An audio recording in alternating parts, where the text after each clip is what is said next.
الحمد لله رب العالمين والصلاة والسلام على خاتم النبيين سيدنا محمد وعلى آله وصحبه أجمعين. أعوذ بالله من الشيطان الرجيم. بسم الله الرحمن الرحيم.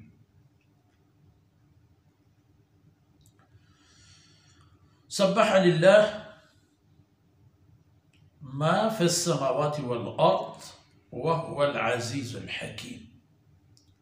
له ملك السماوات والأرض يحيي ويميت وهو على كل شيء قدير.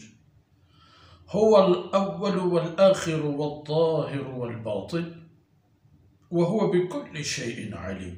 هو الذي خلق السماوات والأرض في 6 أيام ثم استوى على العرش يعلم ما يلج في الأرض وما يخرج منها وما ينزل من السماء وما يعرج فيها وهو معكم أينما كنتم والله بما تعملون بصير. سبحانك لا علم لنا إلا ما علمتنا إنك أنت العليم الحكيم. رب اشرح لي صدري ويسر لي أمري واحلل عقدة من لساني يفقه قولي واجعل لي وزيرا من أهلي رب زدني علما وارزقنی فہما ثم اما بعد. گرامی قدر بھائیو بہنوں اور پیارے بچوں، یہ سورہ حدید ہے، مکہ مکرمہ سورہ حدید ہے اور مدنی سورہ ہے، یعنی ان سورتوں میں سے ہے جو مدینہ طیبہ میں یعنی ہجرت کے بعد نازل ہوئے ہیں. اس مبارک سورت کی ابتدائی جملہ اور چند اور صورتیں ہیں جن میں یہی مقصد کے مطابق الفاظ استعمال ہوتے ہیں، بعض میں سبح، بعض میں یسبح.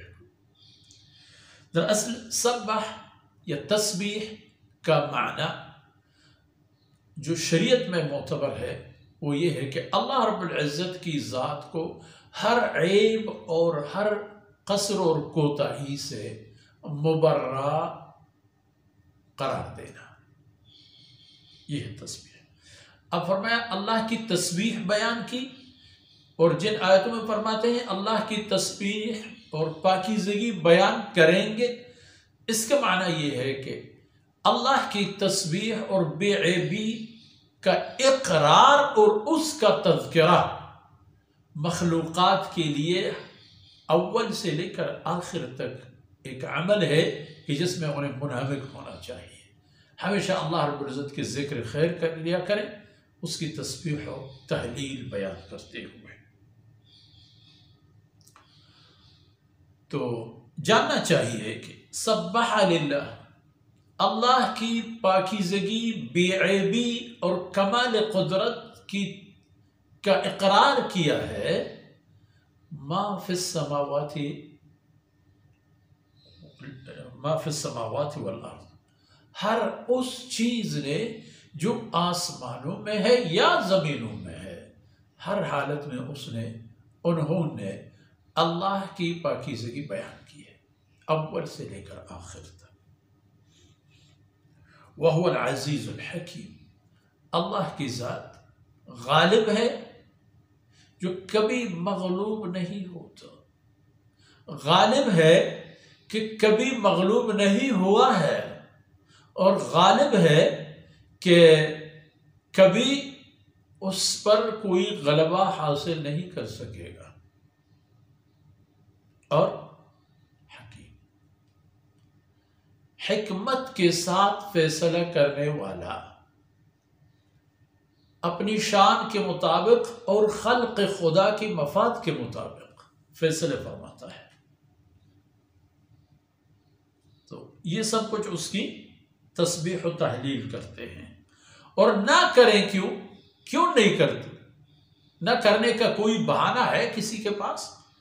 کیونکہ لہو ملک السماوات والارض، اللہ ہی کی ملکیت میں ہے اور اس کی سلطنت میں ہے ہر وہ چیز اور ہر وہ کچھ جو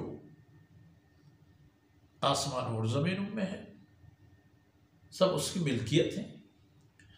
اس کی ملکیت ہے اور سب پر اس کی سلطنت اور حاکمی حکم چلتا ہے۔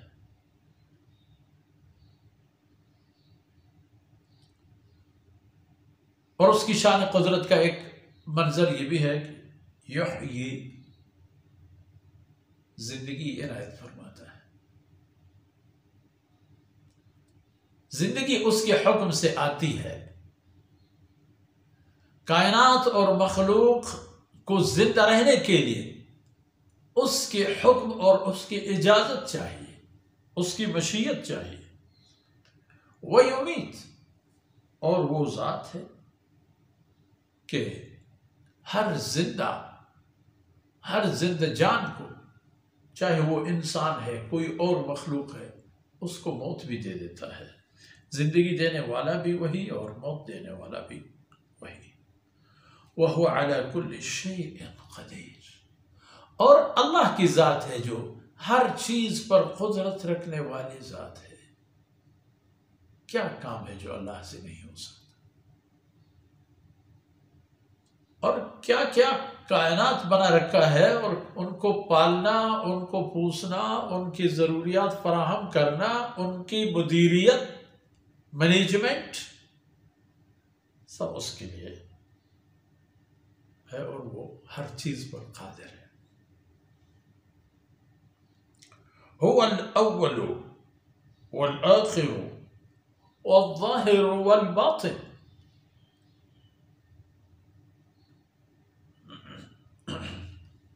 وَهُوَ بِكُلِّ شَيْءٍ عَلِيمٌ۔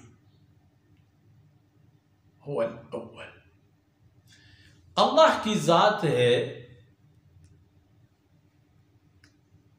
اول، کائنات میں، وجود میں، ہر چیز میں اگر دیکھا جائے اللہ سے پہلے کوئی نہ تھا، اور ہر چیز سے پہلے اللہ، یہی اللہ اسی حالت میں، اسی قدرت کے ساتھ، اسی کیفیت میں وہ تھا۔ کوئی چیز نہیں تھی اور اللہ کی ذات تھا۔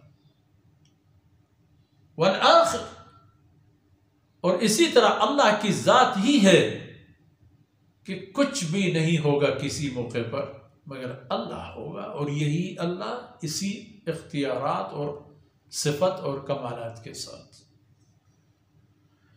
والظاہر والباطن، اللہ رب العزت ظاہر ہیں اپنے کرشمہ قدرت میں، ایسے ظاہر کہ اس جیسا کوئی ظاہر نہیں ہے، اور اس پر جو شان الہی ہے، اس شان کے مطابق، اس کی شان کے مطابق کوئی اور ظاہر بھی نہیں ہو سکے گا۔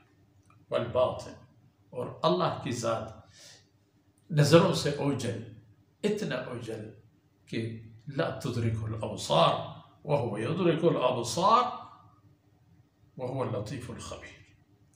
یا فرماتے ہیں وَهُوَ بِكُلِّ شَيْءٍ عَلِيمٌ، اللہ رب العزت کی ذات ہر چیز پر بھرپور اور مکمل علم رکھتا ہے۔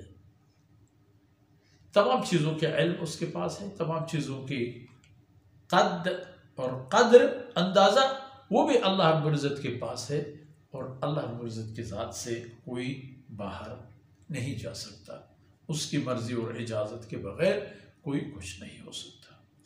اور چونکہ آیت تو تلاوت کی گئی مگر اس کے ترجمہ کا موقع نہیں آیا اور وقت تمام ہوا، انشاءاللہ اگلے درس میں اس پر بات کریں گے۔